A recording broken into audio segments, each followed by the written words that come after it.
있다고 봅니다. 그러나 지금 현재 선관위하고도 이야기했는데 자기들 나름대로 최선을 다해서 관리를 하겠다 그러고, 또 지금 현재 있는 제도에서 우리가 투표하지 않을 때는 너무 또 더 큰 문제가 발생하기 때문에 일단 사전 투표를 해야 된다고 보고, 또 저도 또 하겠습니다. 네, 오늘 오전에 정치개혁 관련된 입장도 발표하시는데 그런 내용 포함해서 질의해 주시면 되겠습니다. 또 손들어 주십시오. 예. 저 JTBC 강연입니다.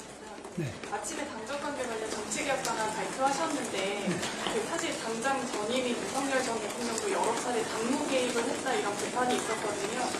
이런 부분에 대한 반성을 이번 개혁안에 담았다 이렇게 볼 수 있을까요? 여러 가지로 제가 볼 때는 대통령과 당의 관계가 정상적인 당정 협의를 넘어서서 당의 자율적이고 정상적인 운영을 방해하는 경우도 있습니다.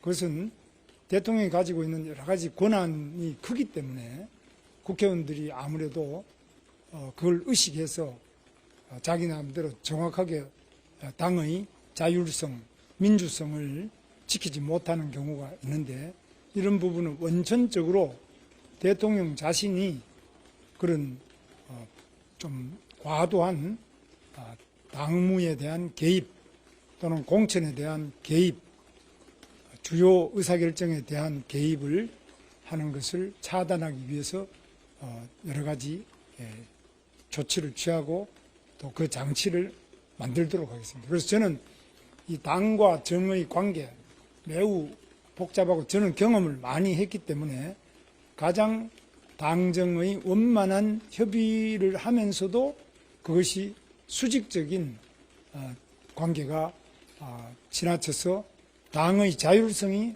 없어지는 그러한 폐해를 반드시 고치도록 하겠습니다. 네. 다음 안녕하세요. 머니투데이 박상곤입니다. 오늘 투표용지 인쇄가 시작되면서 단일화 1차 시한을 넘겼는데요. 28일 전까지 이준석 후보와 직접 만남을 추진하실 생각이 있으신가요?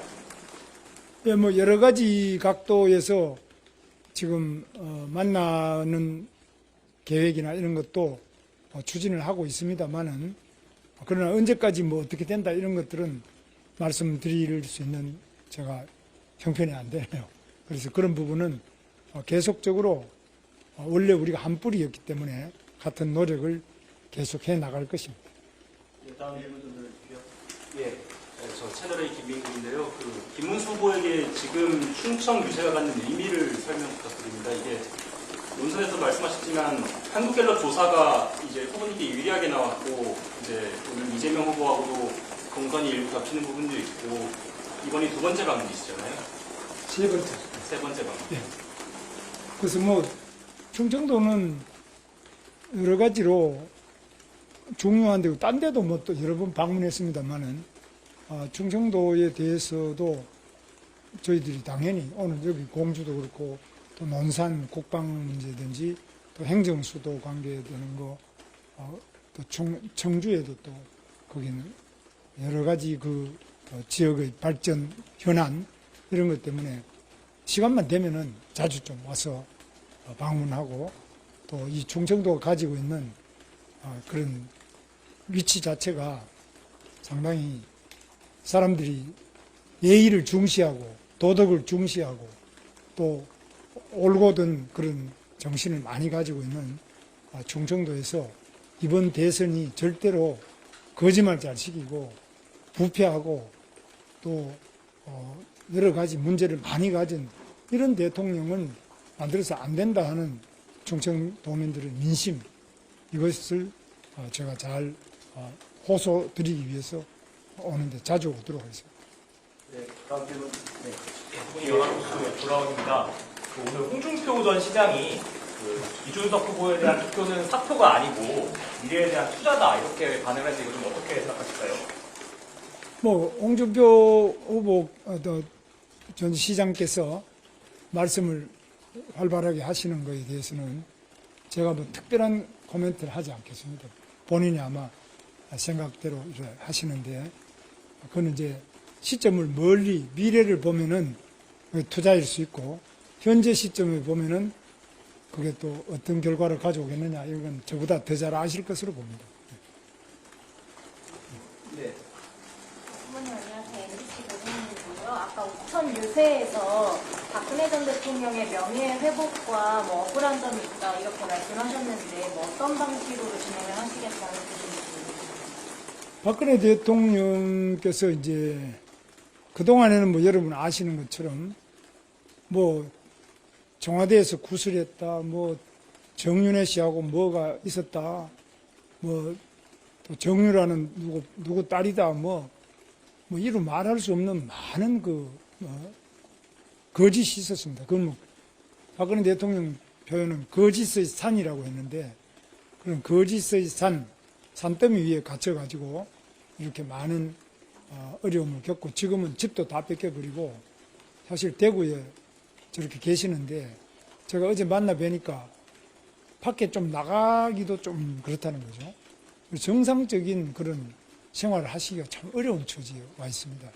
그래서 최소한도 박근혜 대통령이 전직 대통령으로서 기본적인 생활은 하실 수 있도록 해드리는 것이 맞지 않느냐. 그분이 뭐 이미 감옥도 갔다 오시고 4년 이상 감옥에서 계셨는데 그런 대통령이 없고요.